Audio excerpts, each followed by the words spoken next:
অক্ষয় তৃতীয়ার দিনই দুর্বাসার ক্রোধ থেকে পাণ্ডবদের বাঁচিয়েছিলেন কৃষ্ণ। অক্ষয় তৃতীয়া তৃতীয় হিন্দু ধর্ম অনুসারে অত্যন্ত গুরুত্বপূর্ণ একটি দিন। এই দিনটির সঙ্গে পুরাণে একাধিক কাহিনী জড়িত আছে। তার মধ্যে দুটি কাহিনী শ্রীকৃষ্ণের সঙ্গে যুক্ত। অক্ষয় তৃতীয়া দিনটি অত্যন্ত শুভ হিসাবে বিবেচিত। আমাদের দেশের বিভিন্ন সামাজিক ও ধর্মীয় উৎসবের মধ্যে অন্যতম গুরুত্বপূর্ণ অক্ষয় তৃতীয়া দিনটি।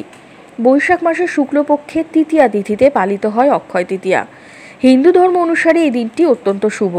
যে কোনো শুভ কাজ করার জন্য অক্ষয় তৃতীয়ার দিনটিকেই বাছা হয়। দেশের অনেক জায়গায় এই দিনটি আখা তীজ নামে পরিচিত। সংস্কৃত অনুসারে অক্ষয় শব্দের অর্থ যার কোনো ক্ষয় নেই বা কখনো শেষ হয় না যে জিনিস। জেনে নেওয়া অক্ষয় তৃতীয়ার সঙ্গে জড়িয়ে থাকা পুরাণের কাহিনী। অক্ষয় তৃতীয়ার সঙ্গে শ্রীকৃষ্ণের দুটি কাহিনী জড়িত রয়েছে। শ্রীবিষ্ণু নবম অবতার কৃষ্ণ দাপর যুগে মর্তে জন্মগ্রহণ করেন। একটি কাহিনী অনুসারে শ্রীকৃষ্ণের এক দরিদ্র ব্রাহ্মণ বন্ধু ছিলেন। তার নাম ছিল সুদামা।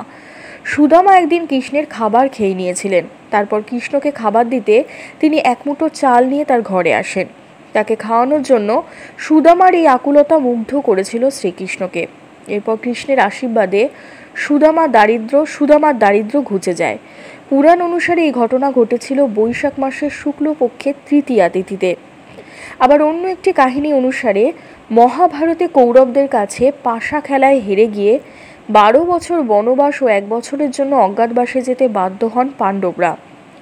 বনবাসে থাকার সময় কৌরবদের চক্রান্তে মুনি দুর্বাসা তার শিষ্যদের নিয়ে এক রাতে হঠাৎই পাণ্ডবদের আশ্রয় গ্রহণ করতে আসেন। সেই সময় পাণ্ডবদের ঘরে কোনো অন্ন ছিল না। ক্ষুধার্ত দুর্বাসা অন্ন দিতে না পারলে তিনি যে প্রচণ্ড অভিশাপ দেবেন তা ভেবে আতঙ্কিত হয়ে পড়েন 5 ভাই ও দ্রৌপদী। সেই সময় কৃষ্ণ এসে হাড়ির তলায় লেগে থাকা একটি মাত্র চালের দানা খেয়ে নেন, আর তাতেই পেট ভরে যায় দুর্বাসা ও তার শিষ্যদের। দুর্বাসার ক্রোধ থেকে অক্ষয় তৃতীয়ার দিনই পাণ্ডবদের রক্ষা করেছিলেন শ্রীকৃষ্ণ। আবার অন্য একটি কাহিনী বলছে যে ভগীরথের প্রার্থনায় অক্ষয় তৃতীয়াতে স্বর্গ থেকে মর্তে নেমে আসেন গঙ্গা। ধন্যবাদ।